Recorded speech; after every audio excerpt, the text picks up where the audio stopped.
Have you ever had the feeling that you knew what someone was going to say just before he said it? Or have you ever walked into a strange room and had the sensation that you'd been there before? Well, if you have, you've taken a small step beyond. Now watch a giant step.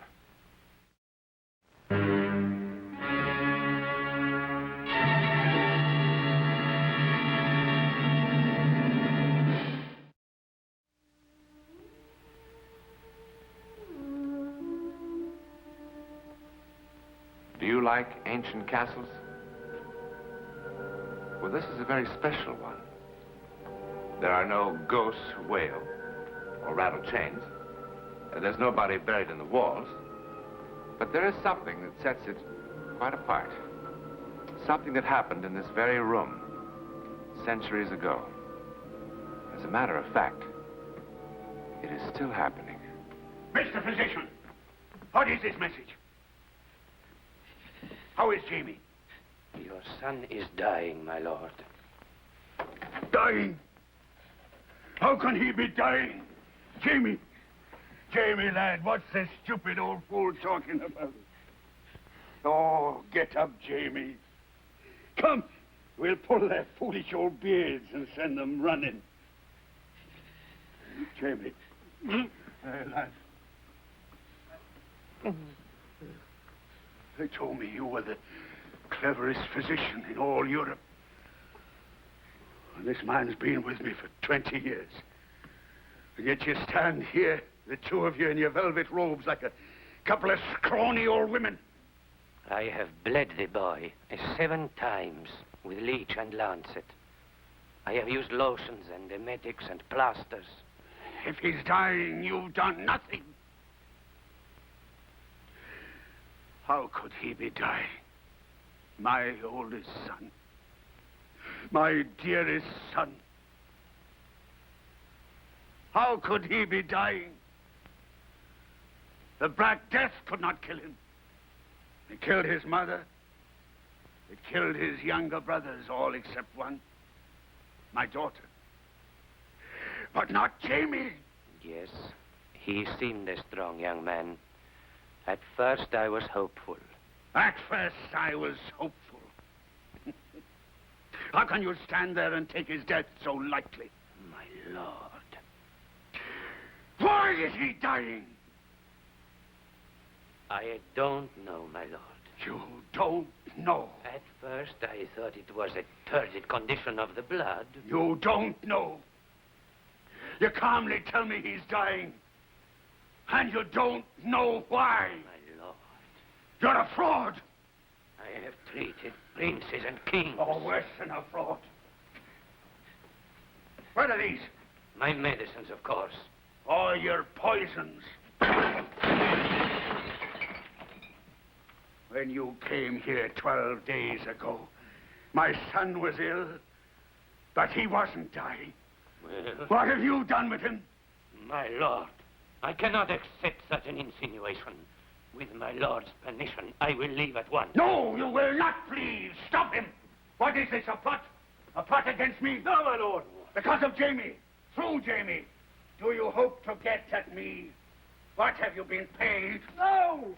Come on, tell me, what have you been promised? Very well. One thing I'll promise you. The day that Jamie is buried, each one of you will be buried.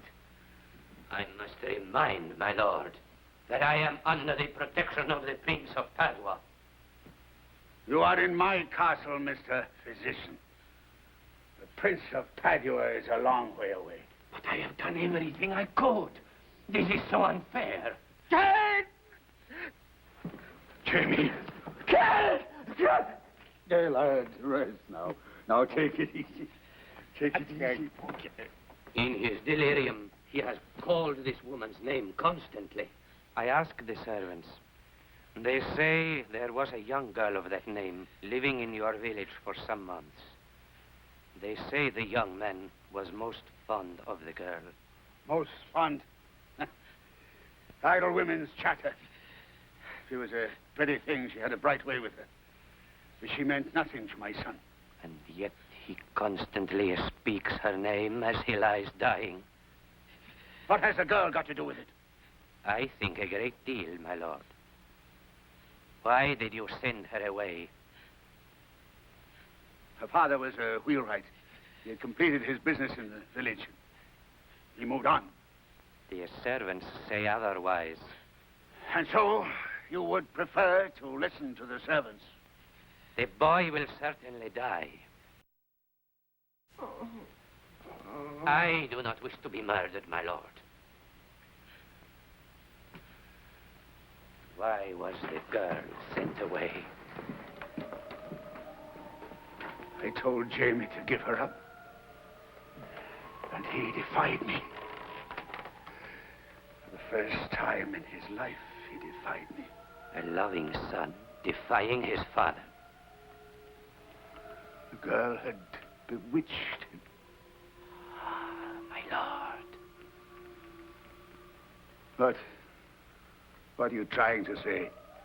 How soon after the girl was sent away did the illness begin? I don't know. A week, I suppose. Scarce 3 days, my lord. Well, if you know, why do you ask me?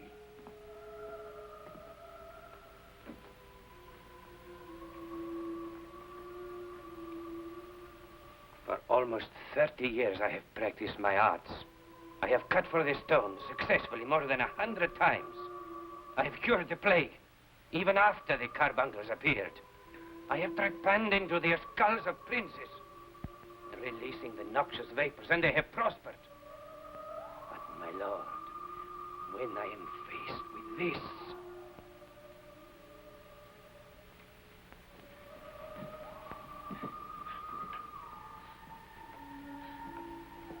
Mark the way he breathes, as though all the tubes in his body had been knotted.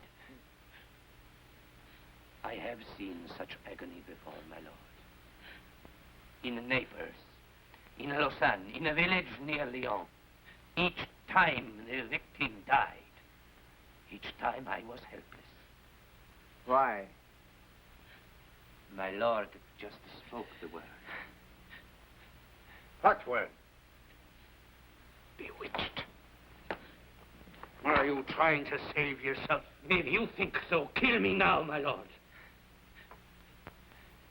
She's just an ordinary girl. She's not a vagabond. She's not a gypsy. In Geneva, I saw 2 children, aged no more than 10, and of a splendid merchant family, whose acts of witchcraft were beyond belief. Oh. Jamie! My lord. No, Jamie! No! It is not his physicians you must punish, my lord.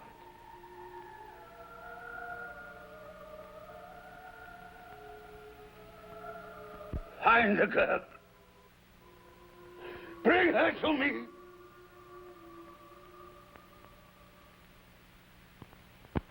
Liar! Liar! Liar! Liar! Liar! Liar! Silence! Continue. I found her dancing in an open field. I came upon her suddenly. She didn't see me. It was a strange kind of a dance she did, the like of which I've never seen before. And as she danced, she laughed and uttered strange cries. And then the skies were full of clouds, and it started to rain. And I was terrible frightened. I have danced many times, and I was always laughing. And why not? I was happy. I was in love, and I was loved. The maid will remain quiet. How could I not laugh and sing when Jamie loved me? Silence! No matter how many of his witnesses lie, I did not harm him. How could I harm my darling Jamie? Tell the court all that you told me. Well, my lord, I... You told me she caused all the milk suddenly to turn sour. She did. And you saw imps flying in the air above her head. On 2 occasions, me lord. I did. And like all the other witnesses, didn't you see me whirl a cat in the air? I'd disappear after saying magic words. My oldest son is lying dead. And the witch mocks me. Catherine, with thine own hands, thou hast placed thy mark in the black book of perpetual death. Thou art a sorcerer and a witch. Now then, Catherine, hear the awesome sentence of this civil court. Thou shalt be remitted forthwith into the hands of the public executioner. No, no. To be taken to an open field, 100 rods from the castle gates. There thou shalt be bound to a wooden stake with leather thongs and burned. No! Take her! First you take him from me, and now you kill me! Take her away! As much as I loved him, that's how much I hate you! If it's true, if I do possess the power you see, I curse you! And I curse all that follow you and bear your name! Says Jamie, your firstborn son died before his father. So will it be in every generation! Take her! Take her away! Burn her! Burn her! I curse you! I curse you! I curse you! I curse you! I curse you! I curse you! I curse you! I curse you!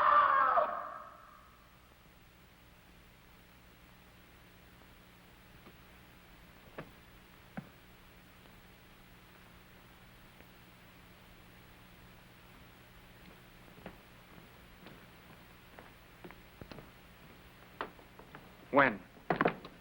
It's almost over, I'm afraid. How much longer? Who knows? About an hour, at the most.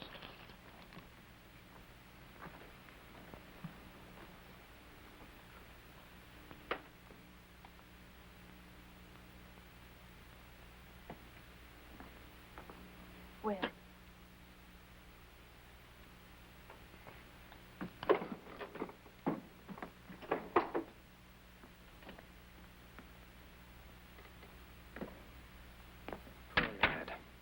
Well, at least there's this to be said. That foolish superstition is finally being laid to rest. An oldest son is surviving his father. The Sunday papers will have to give up one of their favorite little tales. Peter, if you could convince Will of that, it might save his sanity. What? Didn't you see his face? He's very devoted to the Earl. He's feeling great sorrow. And even greater terror. Oh, now, Harriet, don't let's start that. I or know that- him. He's my husband. He's absolutely certain that he has less than an hour to live. Will's an intelligent man. Peter, intelligence has nothing to do with it. He feels that you've passed the sentence of death on him.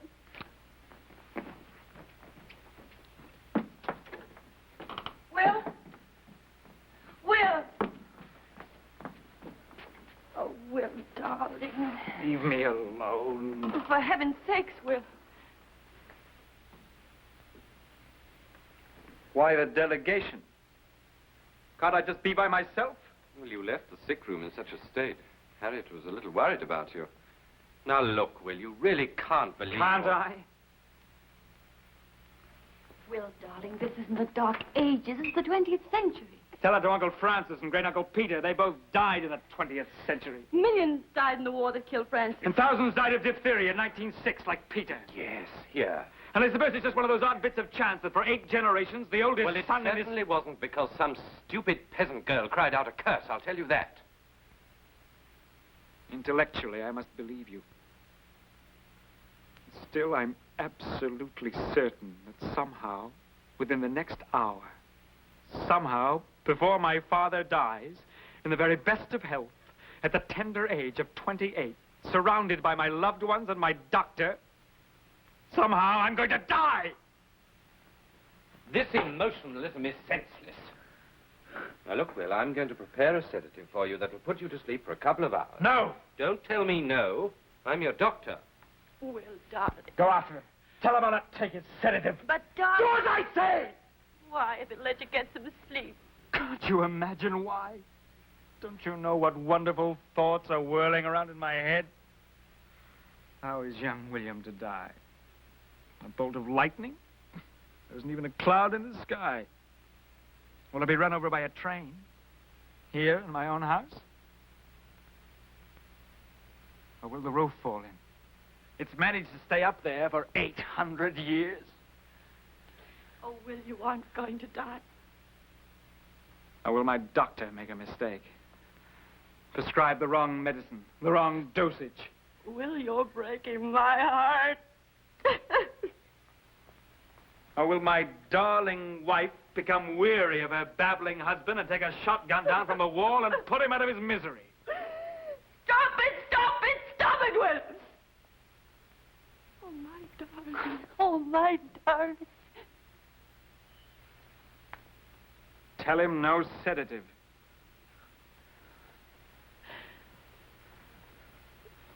Oh, and Harriet. Yes. Check with the airport again, will you? See if you can find any new information on when Jamie's plane is due. Little brother Jamie. An Earl at 22. Not bad, eh? Oh, Will, for heaven's sake, stop. Of course, I do feel a pang of sadness for his firstborn. Nothing's going to happen. Perhaps he'll live longer than I did.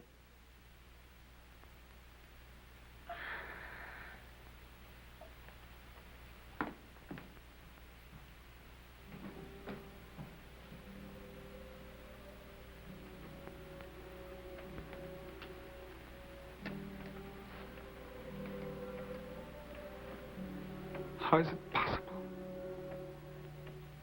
How can I die?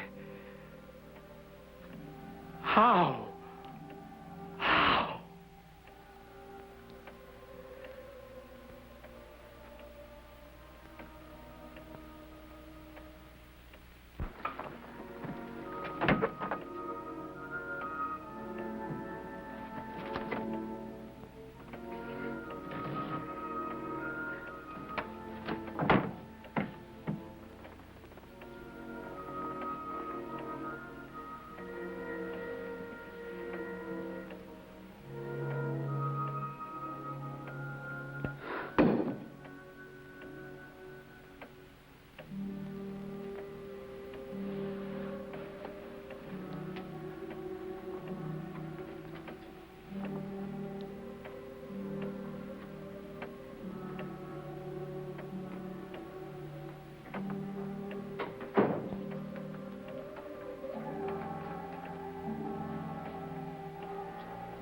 Lord William, are you all right? Go away!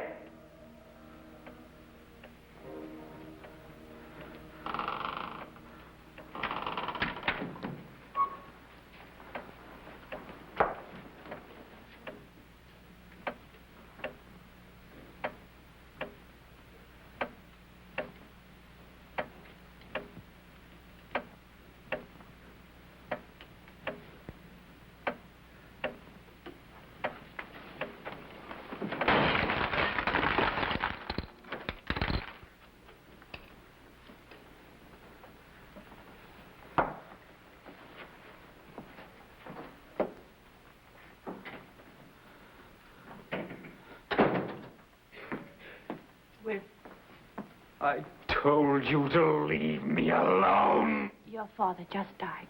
It happened very quickly just a few minutes ago. There wasn't even time to call you to the bedside. How's that possible? How can it be? You see, the curse was childish nonsense.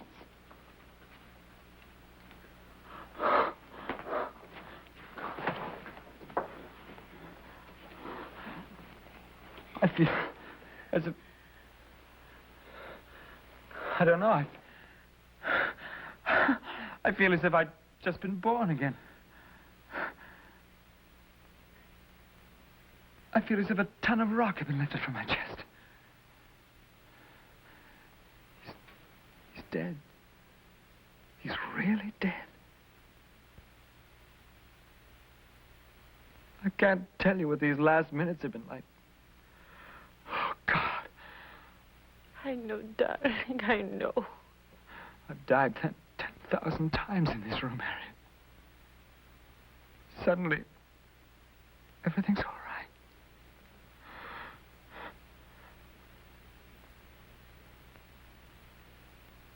Everything's all right. Did you hear that? Did you hear what I said? Oh, Will, darling. My father dies, and all I can feel is infinite relief.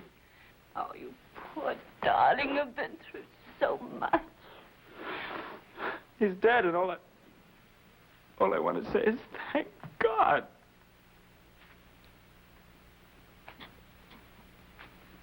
There now. There. Come, sit down. Sit down, darling. Come on, sit down. There. Don't cry. Now that it's all over, the doctor can give you that sedative. You can get some sleep. All right? Yes. I want to sleep. Yes, you sleep. Harriet, I loved him. Oh, I know. I loved him. I know, darling. I know. I know. There now. Everything will be all right. Everything will be all right. There, darling. Back in a minute. There.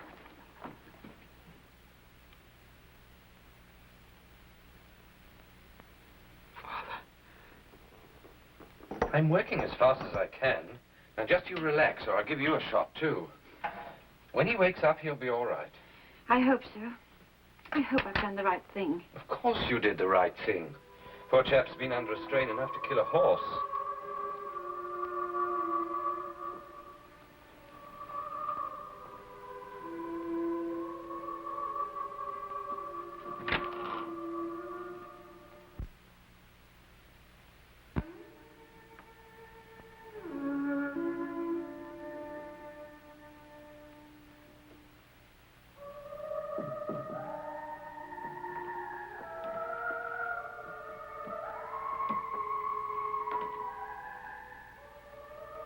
Father.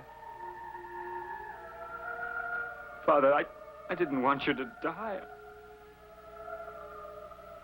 It's just... I was so afraid.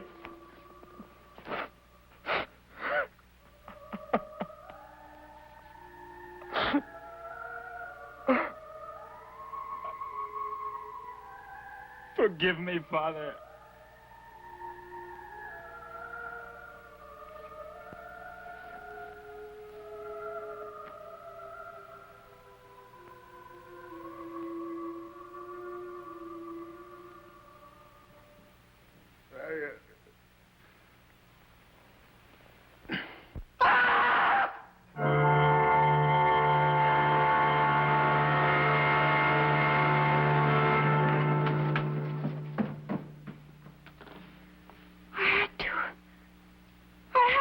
To him. I had to lie to him. He was suffering so. Oh, please, God. Oh, please, God. And so it happened again.